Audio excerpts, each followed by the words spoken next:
I want to thank you all for taking your time to come to this training. This is the ABE Instructional Framework using TABE. So first I want to give you a little history and background of how this really all came about.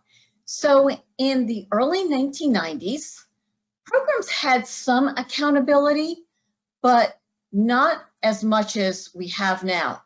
It was a little bit more of just want students to feel better about themselves, want to improve their quality of life.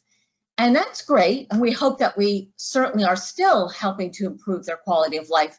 But there wasn't the emphasis on outcomes like we have now. And part of that is due to the fact that in the mid-1990s, United Way of America had a bit of a scandal.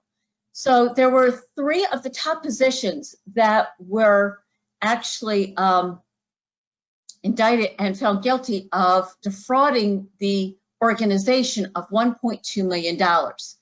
And what that did is it made donors, either current donors or potential donors, a little reluctant to give to nonprofit charitable organizations because they weren't quite sure what that organization was going to do with it, or who might do something that was inappropriate.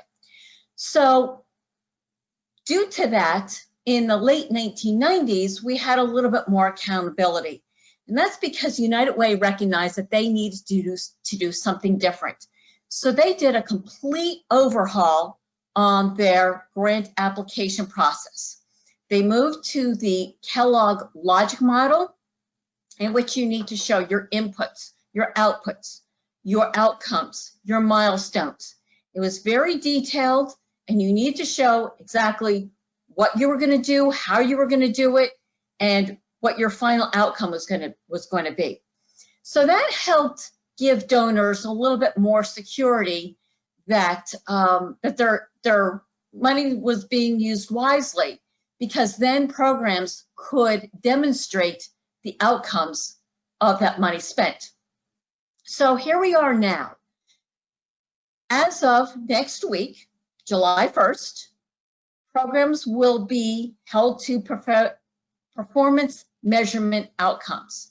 So as we say in our office, we need to have instruction that's going to move the needle. And I don't say this to be critical, but just to kind of give us some reference.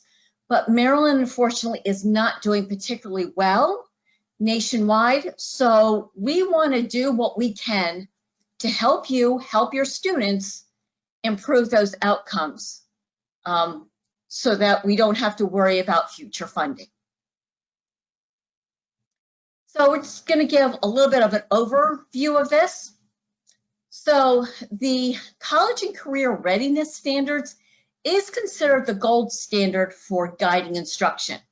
I went to a state directors meeting and talked to the person at the federal level about standards, and I asked her specifically about Maryland creating our own standards. And she said, as long as we're using the CCRS, that we're fine, that there's really no reason to sort of reinvent the wheel. So that's why these are not standards, they're a framework. They're meant to be an overall guide and to help give you direction in your instruction that is based specifically towards the assessments that you give in your program. So the TABE 11 and 12 is aligned with the CCRS, and they comply with today's rigorous Workforce Innovation and Opportunity Act regulations.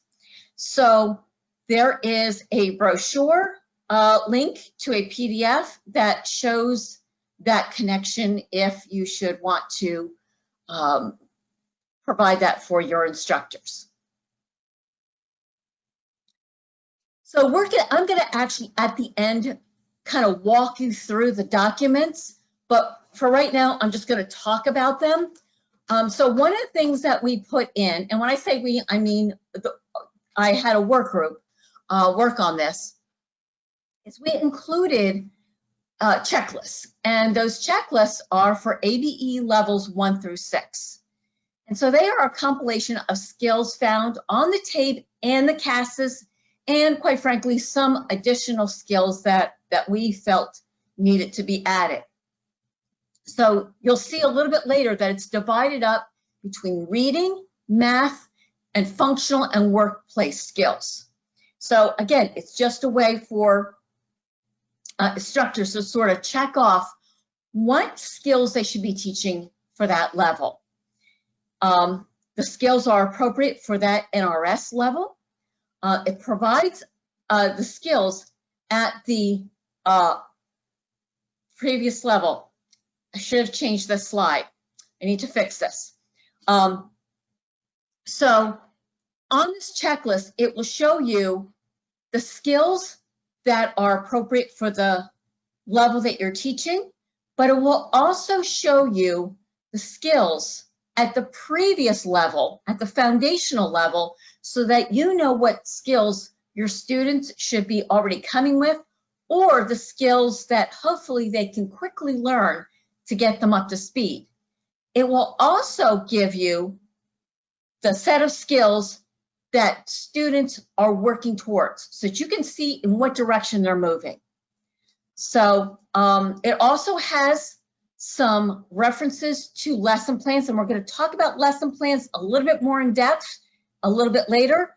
But on this checklist, it will have in parentheses where you can find a lesson plan example for that specific skill.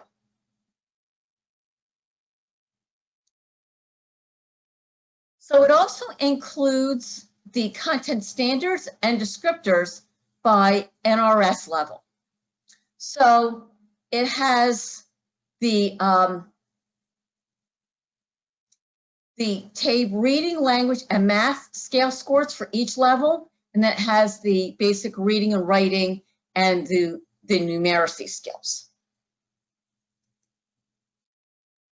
So one of the things that we did is we included this chart, and this is a little chopped for a reason, because at the top half it has the CASAS, but this showing this is the TABE. And the reason why we did this is it was a way to show the CASAS and the TABE correlation. In some programs, students are in an ABE class, but they're in an ABE class because they're trying to get their skills up to the appropriate level to get into the NEDP. So this is just a way for an instructor to see how the TABE and the CASAS, how they work together. So we have the CCRS, Mathematics by Instructional Level. So this is a chart that Susan at Carroll Community College put together for her program, and she graciously sent it to me so that I could include it into this framework. So this is just sort of a nice little screenshot of the skills at this specific subset of the mathematics for each of the 4 levels and the skills that are within those levels. And then we also did the same thing for the reading. This comes directly out of the CCRS publication. And I should tell you that in the user guide, and actually in that publication, at the bottom, there are links to the actual source that all these came from, so that if you want to go back and look at the original source, that information is provided for you. So we also included the writing and the language. So although the writing is not assessed on the TABE, it is assessed for NEDP and the GED test. And writing is needed for college and career readiness. So just want to point that out, that even though it's not assessed on TABE, Doesn't mean that, we shouldn't give writing some importance.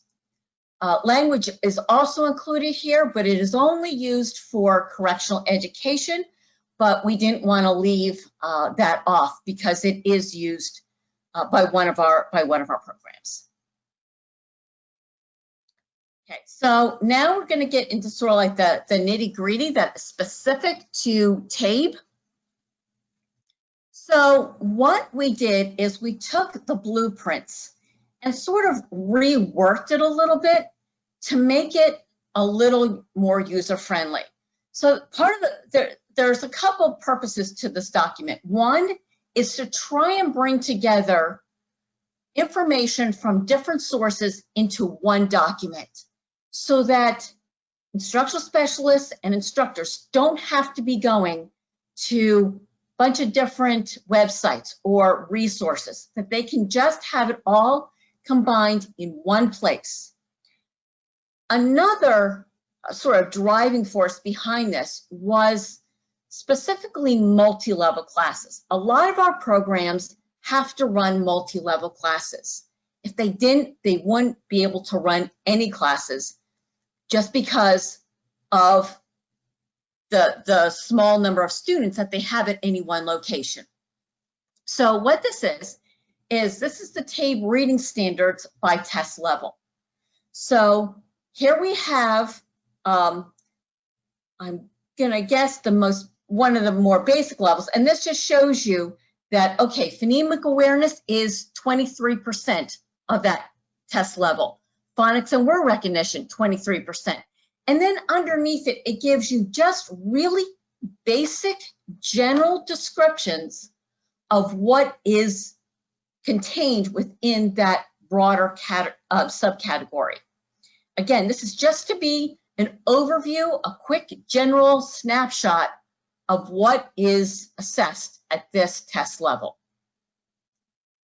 So then we get a little bit more in depth, and this is where your instructors will probably put a lot of their energy.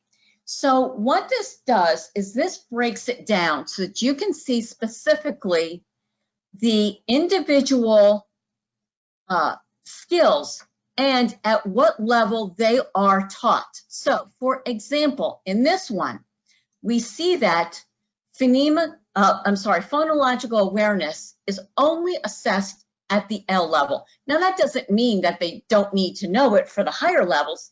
It just tells the instructor that's the level at which that skill is assessed. So if we go further down, we see underneath it, know and apply grade level phonics and word analysis skills in decoding words. We see that that is assessed at levels L and E.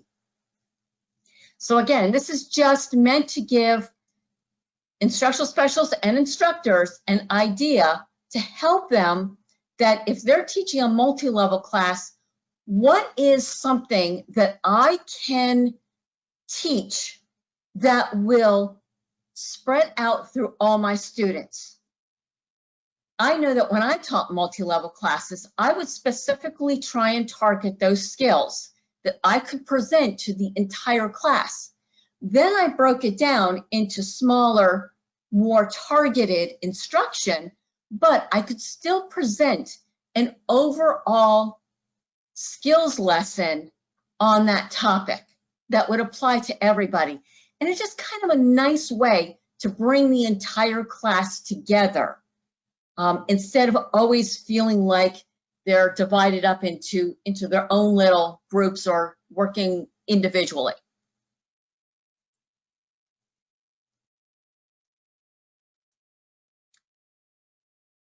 So we did the same thing with the math standards. Again, here the measurement and data, number and operations in base 10, just the subcategory with more detailed instruction underneath it as to what is contained within that subcategory.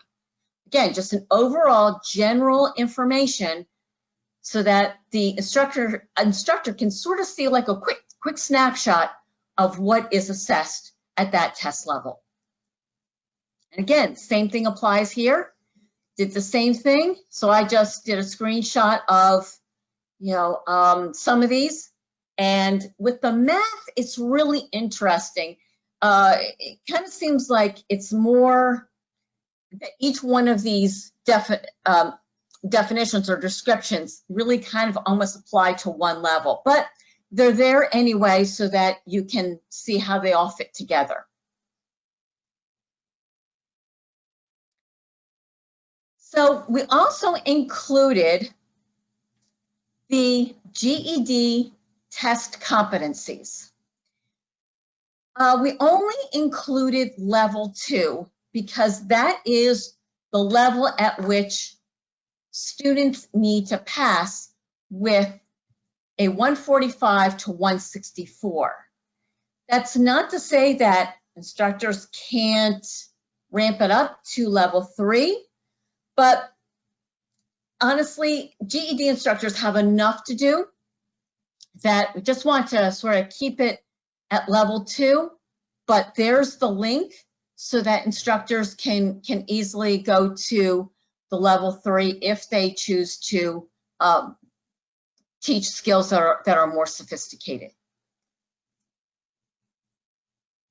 So I want to talk about the lesson plans.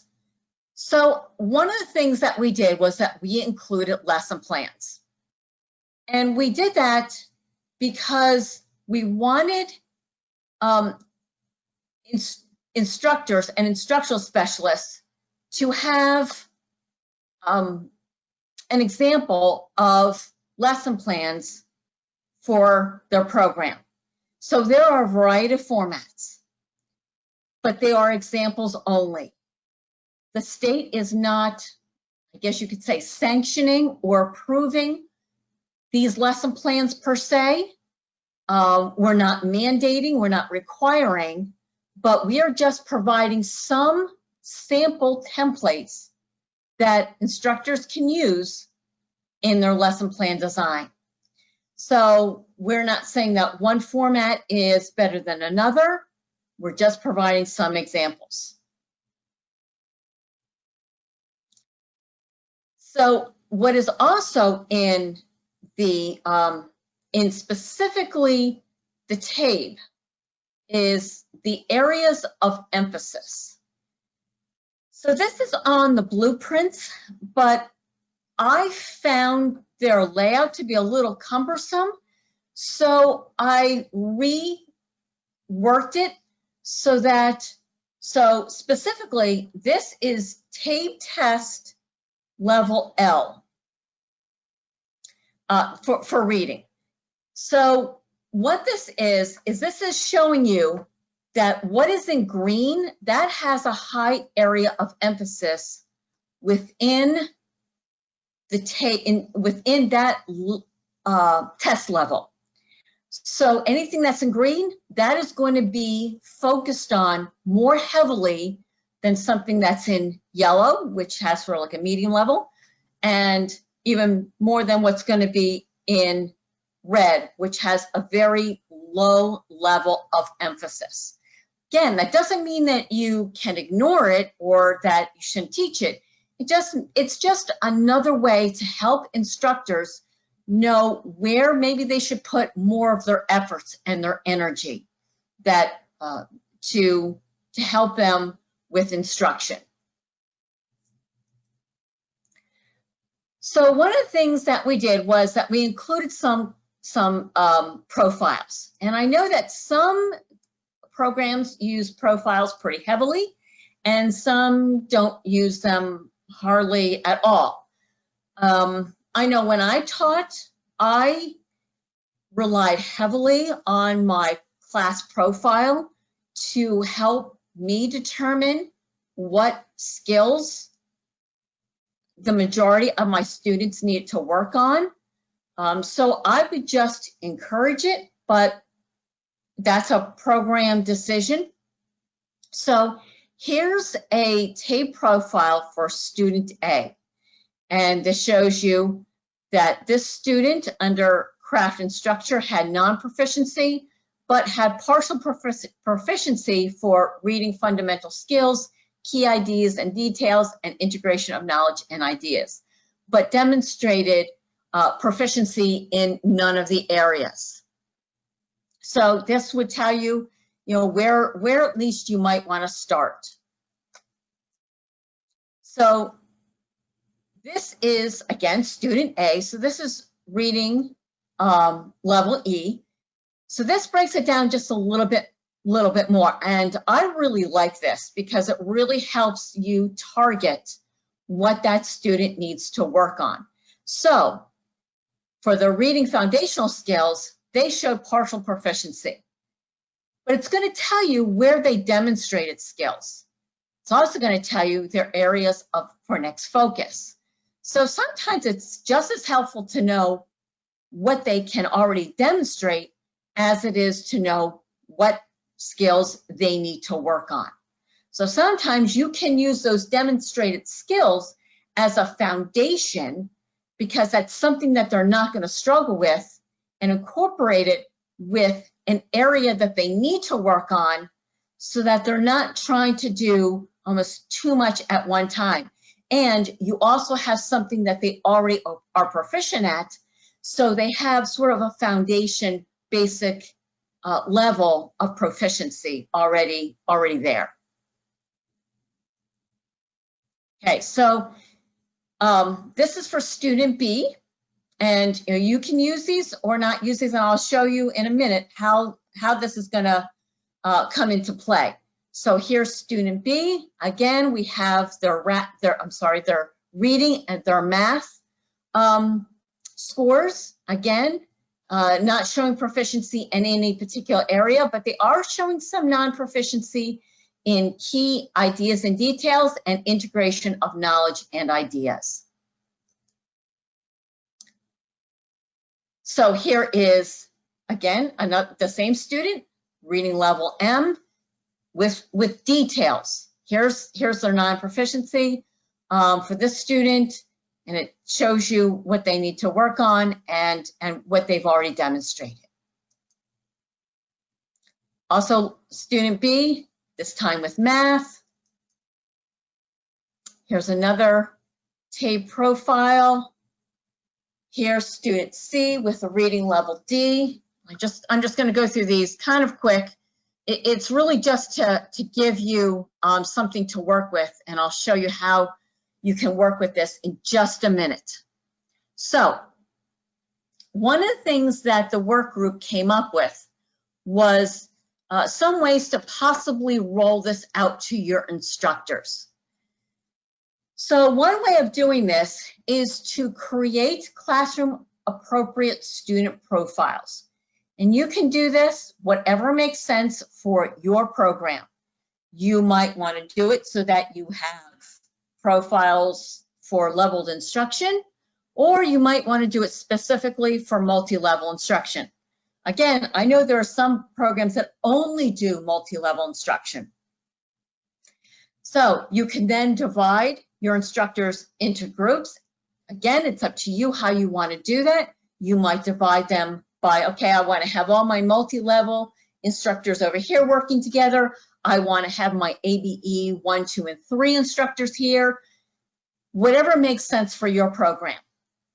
And then you want to impress upon them that, based on your local program instructional design, that the purpose of this is to affect measurable skills gains.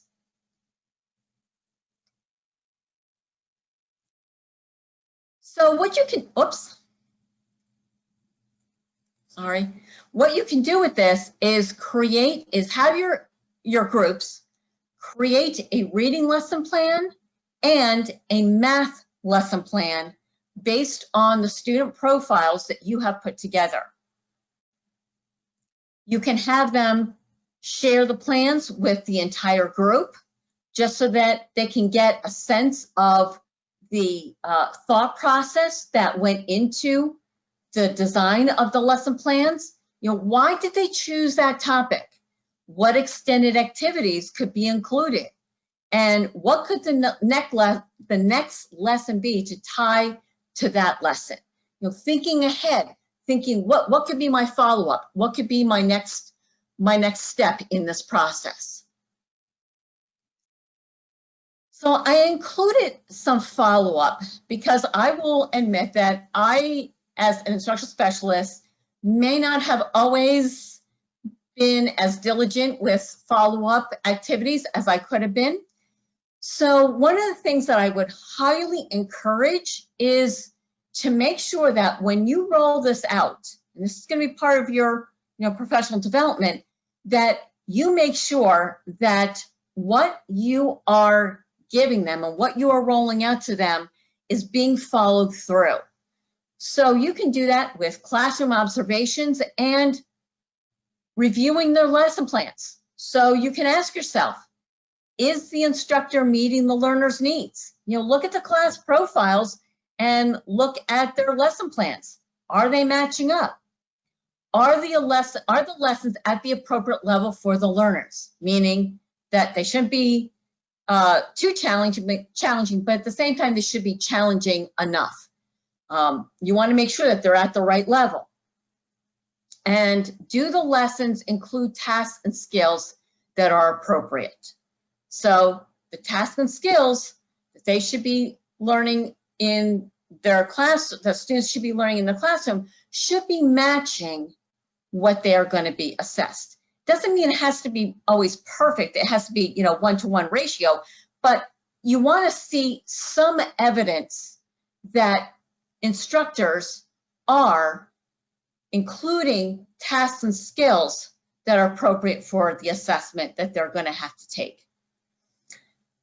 Something else that we came up with was meeting your instructors one-on-one. So I know that there is at least one program out there from a medium to large size that she meets with every single one of her instructors. I know at least at the end of the year, maybe after every semester. Or you may want to just meet with those instructors that you feel it may be necessary. Again, just to sit down and talk about, what's going on, and make sure that, they understand the purpose of this and how this is supposed to help them develop good instruction. There was one other instructor specialist who has since retired, but she would create a chart for every single instructor, and she would meet with each of her instructors. Now, she came from a smaller size program, but still, she admitted it took a lot of time. And what she did is in this chart, she showed where that instructor's performance, how it measured to the program as a whole. And what she did is she admitted that she used that to determine which students would possibly continue and which ones would not. Now, of course, you want to give teachers an opportunity to, to reset, to make adjustments. Sometimes, for whatever reason, you just have a class that produces outcomes on the TABE that don't match, what they did in class. But if there's a trend, if there's a constant pattern, that may help you determine, if you want to keep an instructor or whether maybe it's a time to let them go. So use your data to help you and your instructors.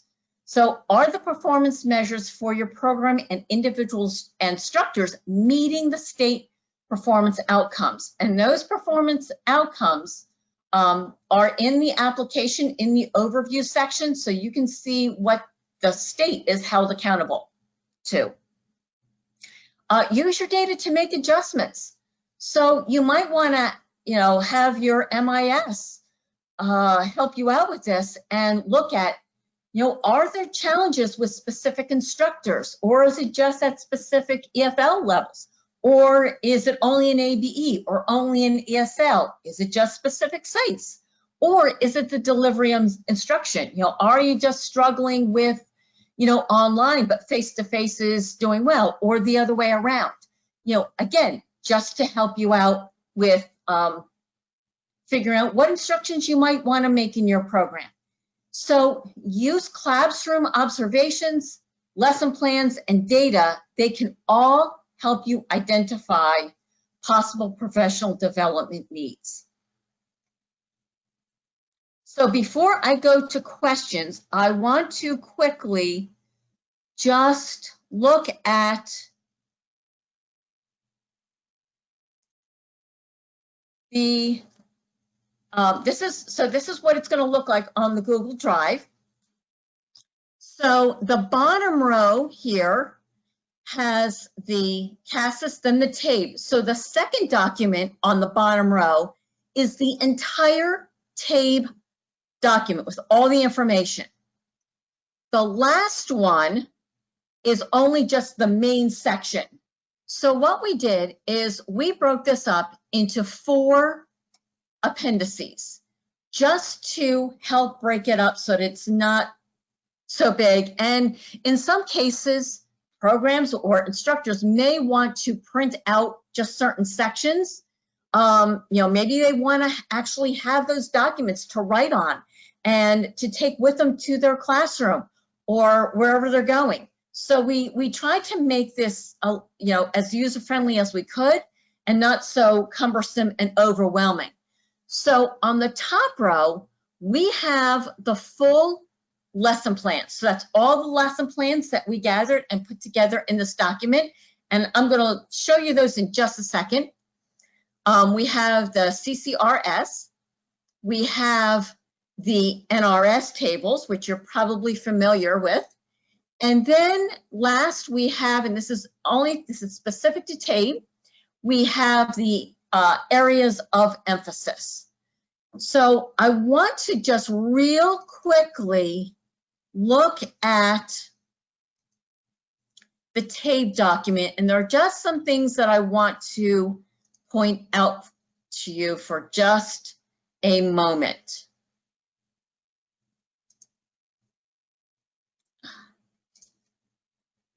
Okay, so at the very beginning, we have a user's guide, and it just briefly talks about all the different sections, and it includes some links to some helpful websites that are based on TABE that you can that may be helpful to you and your instructors. Included the CCRS publication link. Again, this was just a way to try and pull together all these different resources into one document so that you're not all left bouncing around all over the place trying to find these different publications. So I'm going to quickly scroll down here for a minute. And so these are the checklists that I was referring to. So this shows for ABE 1 what the scores are at that level, and then it shows all the different skills at that level within reading, within math, and within functional and workplace skills. Within reading, math, as well as functional and workplace skills, there is at least one lesson plan that is referenced for each level. Well, levels 1 through 5. We didn't include 6 because that's generally a GED level, and that instruction and curriculum is generally guided by the GED text and that curriculum. So you'll notice here about almost halfway down in the reading section that at interpret basic contractions, if you go to Appendix A, A1, on page A1, there will be a lesson plan for basic contractions. Same thing in math. If you go halfway down, it says determine an unknown in an addition or subtraction equation. So again, there's a lesson plan that works specifically with that skill. So again, this was just to assist instructors with having an idea of, okay, if this is a skill that I want to teach, what could my lesson plan look like? Again, we're not dictating anything. We're just giving examples. We're giving suggestions. So Ramona, we got a question from Sherry, and Sherry, yes. Thank you for this question. She says, Ramona, do you have an example of a chart we could use to show teachers how they are faring amongst their peer teachers within the program? And while LACES is capable of providing that to you, and I think if you need support in doing that, I would either speak to your MIS or Doug about this. However, it would be difficult it would be your choice to determine which metric that you wanted to show. So whether that was retention rates or number of completers or people who made an educational functional level gain or whatever, you'd have to sort of determine what matters to you all. If there's a teacher, for example, that is losing a lot of students and not getting students back, is it because of coronavirus and all their students lost their job or, whatever it may be? Like, there's extrinsic factors, but first you'd have to identify what factors mattered to you. Yes. Does that make sense, Sherry? Yeah, okay. Is there another question? Nope. Okay. So this is just in detail. Again, at the end of these, I included my source where these were adapted from, so that if you want to go to the original source, that information is provided. So because this is the full document, I'll just quickly show you here. Oh, let me show you this first. So here is here are the GED mathematical reasoning competencies. So each section is included, and I will admit this is copy and pasted right from the GED website. But again, the whole point was to bring these resources all together so that they're all in one place. So here's just a nice little checklist of what skills are assessed on the GED test for each, and we have this for each section. So I said that if you went to, if you wanted a lesson on contractions, so here's a lesson on basic contractions, and it is on page A1. So you will see a lesson plan. So these are done in all different ways. So this person actually included all of the activities that would be appropriate for that lesson. There are others that use YouTube videos, so they may not necessarily have lessons or activities attached because there are other means for that lesson. So we included that here. So I think at this time I will ask if there are any other questions. Oh, I do want to say something because I should acknowledge the people that worked on the work group. It's a short list. Linda Jeffrey from Hagerstown, Susan Lehman from Carroll, Angel Marshall from Frederick, Carol McDonald from CCBC, Joy Mesick from Chesapeake, Deborah Miller from Allegheny, and I also want to thank Gina Davis for proofreading, and Doug Weimer for putting together the PDFs in the correct format for us. So again, this is really just meant to help you and your instructors know specifically what skills are assessed on the TABE, and to provide just a nice little outline for what skills that can be taught specifically in multi-level, but just so that they know what skills they need to be targeting. So are there any questions? Yes, we have one more question, and I want to take a moment to thank Ramona, because I'm sure it's awkward to thank yourself, but without Ramona starting this, we would not have this amazing resource. So thank you so much, Ramona. Sherry asked another question. Could you share the link for the resources that you have mentioned? I cannot locate the email where you sent it to us. Yeah, Sherry, either shoot one of us an email, because what ends up happening is you might not have access to the Google Drive, and so we just have to provide you access. Linda says, thank you, Ramona, for all your hard work. This is going to be so helpful. Here, I agree. Okay, sure. Any other questions? So just so you all know, this has been recorded today and will be available if you want to share it with your instructors. But as we all know, it's going to be about getting that document in your hands and really digesting it and seeing how to integrate it into your programming and supporting your instructors. But if you need additional help or have questions, Ramona is here for you, and we're all here for you, ready to help. Yes, so thank you all so much. Yes, and I did forget to mention that if you have any questions, if you're looking for any kind of guidance, if you want me to look over anything that you have put together, please reach out, and I am more than happy to provide suggestions, answer any questions that you might have. We have one more question from Linda Hall. Can instructors share lesson plans that can be posted to this, like a work in progress?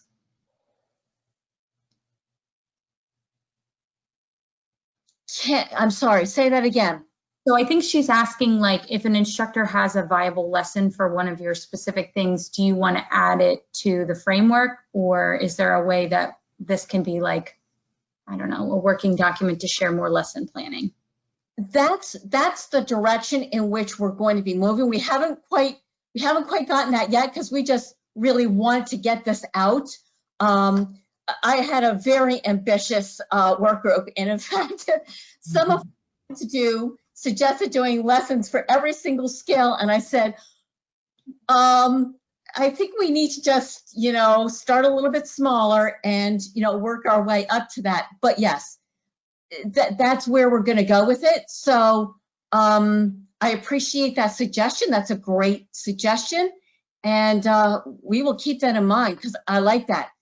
But yes, this is going to be a this is not going to be stagnant. This is going to be something that's going to probably evolve over time, and will be added onto it, as more resources become available. So thank you, Linda. I appreciate that.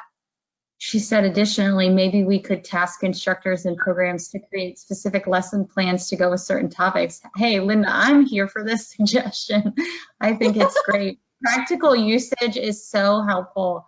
Like, your willingness to share, instructors sharing with one another is wonderful. And I think that's great. Maybe not something we can do right this moment, but I mean, if you want to send us lesson plans, we'll put it, we'll catalog for sure. Yeah, that's great. That's wonderful. That's a great idea, because then you have, then it kind of really gets teachers to really think about their lessons and about making sure that they're aligned with the assessment, and that their instruction is meaningful. Yeah, but one thing I do want to add, because I know you stressed this in the beginning, as Ramona mentioned, this is not mandatory, and this is not the only way that things can be done. This is just a resource for you to build off of. So yes, just want to keep that in mind. Zathine, thank you for thanking us. Okay, do we have any other questions this afternoon? Okay, fabulous. Well, you know how to reach us. I will be taking this recording and putting it on our YouTube channel. And if anyone still does not have access to the Google Drive, again, reach out to Ramona or myself, and we'll make sure that you get into it. Yes, thank you so much for your time. Yes, thank you.